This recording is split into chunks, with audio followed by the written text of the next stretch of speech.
Hi, we are here today to talk to you about interviewing, interview tips, and what we've learnt over the years working in recruitment and preparing our candidates for interviews. Yes, welcome.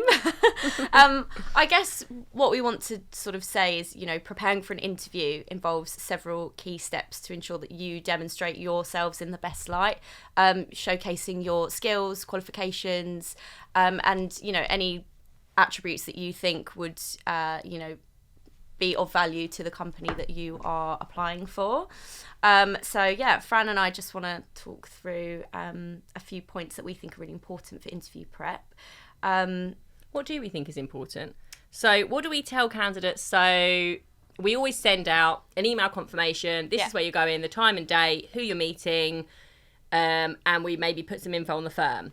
Then we offer the opportunity to have a phone call, if you're lucky, the opportunity to have a phone call to talk with us more through what you should look at, what you should research. Yeah, so I guess the first thing on a confirmation email will be who you're meeting. So researching who you're meeting and their background, super important. I feel like it's a given, but does everyone do it? Maybe not. No, I've asked candidates when I've had conversations with them about, have you had a look at their website? Have you had a look at their mission, their values, any projects they get involved in, what charity works in? And, I haven't done that yet. And I'm like, that's the first thing that you should be doing. Yeah. Because they want to know that you understand their, values. Every company has their ethos and values. I feel like you'll always be asked about that. Yeah. And also I guess researching their website is a good way to figure out sort of their culture as well. Yeah.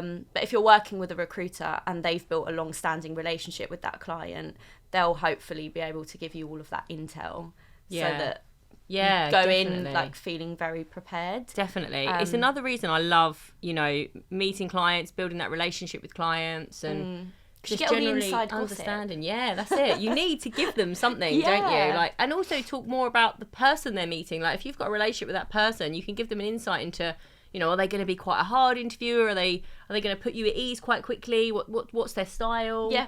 One thing I always tell candidates to do is look at the hiring manager's LinkedIn profile. Yeah. Because I think it's a good way to understand their career journey. How did they get to the position they're in? And it's a good conversation starter. You could say, I noticed that you worked at so-and-so for years before you came here. Yeah. What was that transition like? And I think exactly, as long as it's relevant, it will rather than just picking out something from their past and then thinking, why have you brought this up? But making it relevant. And it will make the interviewer feel like you're really invested and interested. Yeah. And I think that's always something I tell people to do, definitely. Yeah. That's good. That's good.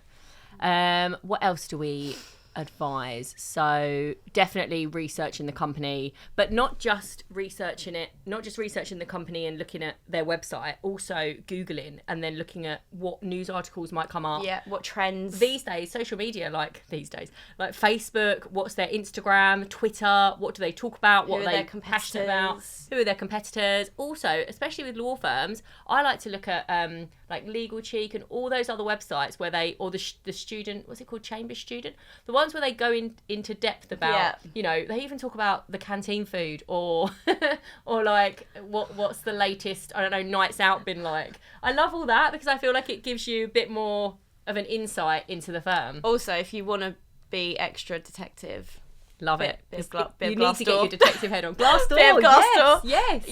There was one company that I worked at, and before I got the job, I went on Glassdoor, and one of the criticism was that there wasn't enough biscuits in the biscuit tin. Wow. Someone actually wrote that. That's really... I mean, imagine taking the time to go onto Glassdoor and actually write that. And I was like, well, yeah, I'm not going to work there then. I need my bourbon. I think understanding the job description. Yep. So important. Understand what job it is you're applying for. 100%. What are the key responsibilities? What are the required skills, qualifications? Identify your own experiences as well. Yeah. See how they match with what's being asked on that job description. Because if you're going for an interview and you don't even know what you're meant to do in that role, how are you going to present your best self? Yeah. And why would you be, a good what a can good you fit, bring? you know? Yeah.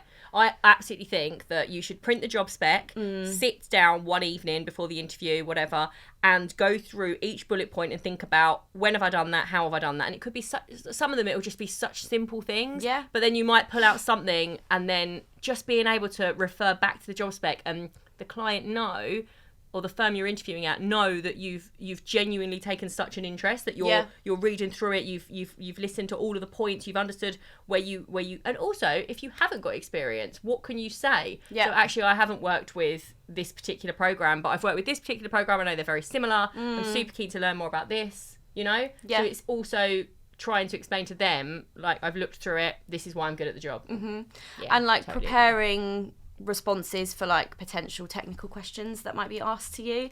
You know, how did you deal with a difficult stakeholder? How do you prioritize your time when you've got 5 deadlines? And then that's where I think like the STAR method, which I mentioned this to you last week. You love this. It's good though. Like, the situation, task. So like, what did you have to do?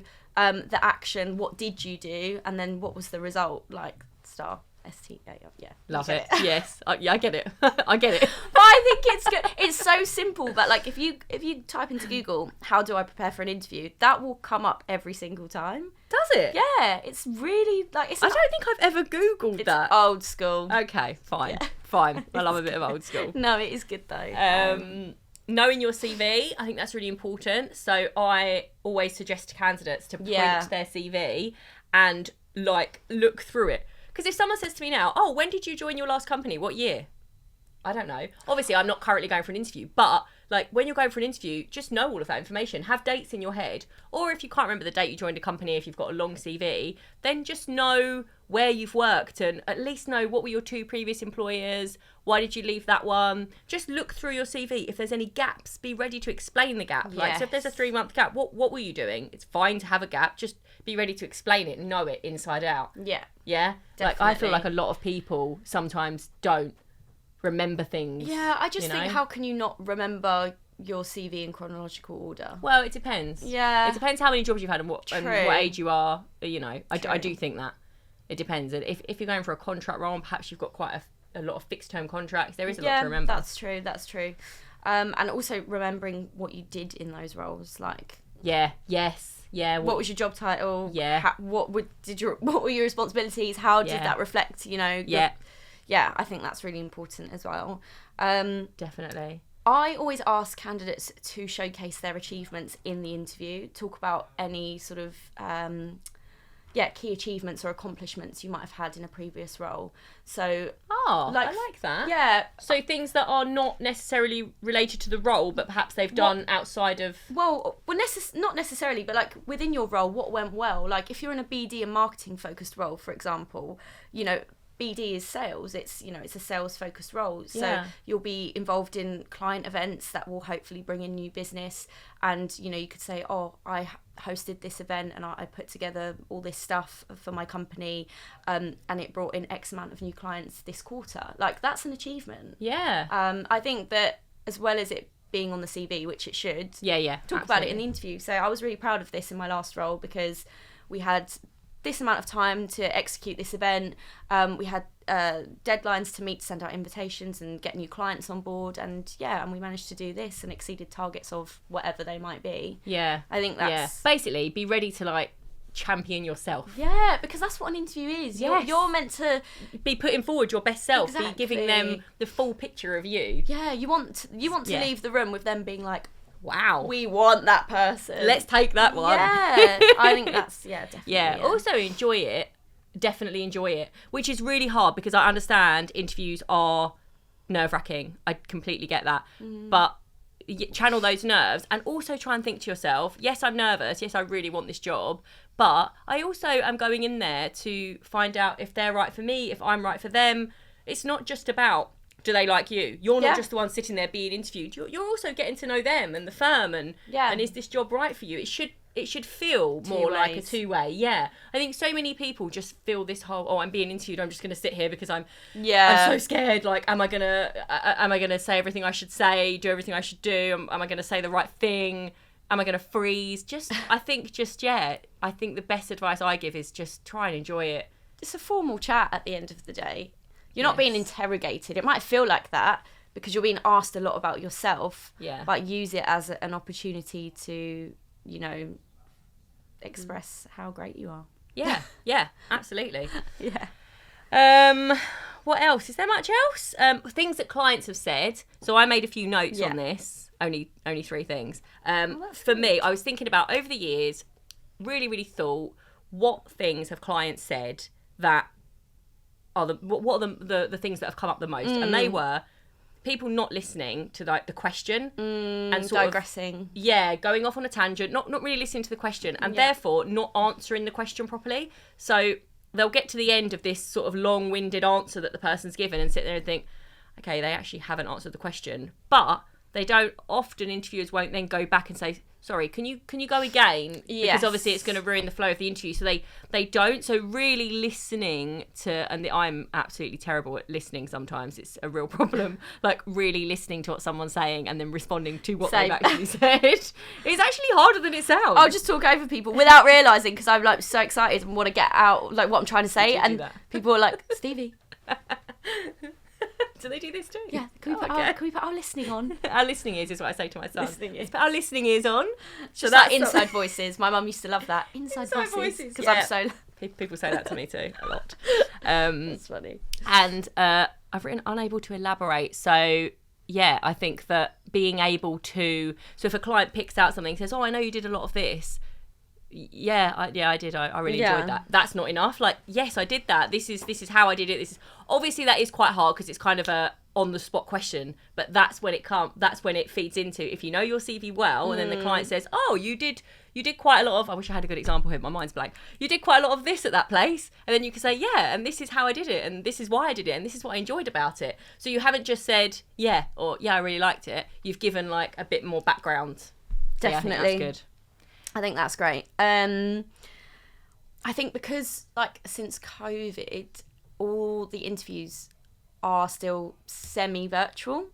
Yes. So at least first, I always find most firms anyway do the first stage via video and the second stage in person. Yeah, exactly that. So, and I think that's quite nice because I feel like it's a little less nerve-wracking. Or I don't know. I think it's different for everyone, but I personally would find it a little less nerve-wracking to do that first meeting via VC, and then also you're more excited. You kind of know what you're getting. You've had that first interview. You're excited to go in. I think the only thing with virtual ones for me is like it can feel less formal. Yeah. Sometimes. Yeah. And I think people, you know, it's hard to portray yourself over video. It actually is. Yeah, you know? it really is. So I always say like, look at the camera, smile. You know, look at the camera and smile. And like, be prepared when they join. Rather than sort of looking around the room or doing something else. Oh, and so stupid little things now. Have a glass of water next to you. Because so randomly your throat will go dry. Like I have my bottle here. Because it happens to me more than I care to admit. Like, also, like when you're asked a question, you might not know the answer. You go, that's a good question. That's a great question. Great technique. Let me just come back to you on that. Maybe don't get your straw out. Yeah, no, it's true. And I think always like log on 5 minutes before, test your microphone. Yes. Test the camera. You don't want to be that person. If things go wrong, then at least you've got 5 minutes. Technology's great. Love it. Couldn't live without it now. We're too far in. But we're too deep. We're in too deep. But it's not always reliable. No. So just like you would turn up early to an in-person interview, log on early, make sure it's all working. You don't want to be that person that's like, you're on mute. Like, no. Do you know what I mean? That's me. Yeah. But speaking of turning up early, I have something to say on that. So if your interview is at 11 o'clock, 11:15, too early. Go in at 10 to 11, especially if it's a law firm with a big office, because 10 to 11 allows you a chance to get to the ground floor reception where you're going to have to say your name. There might be someone in front of you. You don't know how long that's going to take. Then you've got to go through the barriers. You've got to get your visitor pass. Then you've got to go through the barriers, go up in the lift. Then you've got to go to the next reception. 10 to 11 is perfect. 5 to 11, you're cutting it too fine. Too fine. What if you need the toilet? I wasn't thinking about toilet. But yes, do you know maybe if you need the toilet, 11:15. Yeah, I'm just saying, you know, you've got to prepare for every scenario. Yes, you have. Touch up your makeup. Who knows what you're going to want to do? Oh my God, yeah, like, do you know what I mean? Yeah, and dressing appropriately is a weird one. in this day and age, because I do think it's different. But at the end of the day, I still say, you know, as corporate as you can be, as smart as you can be. Law firms are more casual now. Like, they do go for more corporate vibes. Yeah, if you've got a tattoo, you don't necessarily need to cover it up these days. You can definitely be more flexible. But I always think in an interview, you should be as smart as possible. Yeah. You know, as you can be well presented and still display who you are. Yeah. I think. Exactly. Yeah, agreed. Key. Any other little things? I don't think there are. I can't think of anything. I think we've pretty much covered Have everything. we covered it? I think as recruiters, we can do so much in terms of pushing candidates to prepare, but it has to come from them as well. You've got to put the hard We're yard not in the in. interview. No. You know what I mean? We're just sitting on the end of the phone like, call me after, you know, like... Give me your feedback. Yeah, like... Which, by the way, everyone always forgets to do. Yeah, guys, always last on the list. Please. Mum, dad, boyfriend, girlfriend. Oh my God, we're what never about there. the recruiter? What about the one that's... We've got you in the room. We're there. Give us your feedback. Yeah, please call us. But yeah. I was going to say one last thing, but it's gone out my head. Oh, what was it? I don't know. So we'll end on that cliffhanger. Come back to find out more. Have a good day, everyone. Bye. Bye.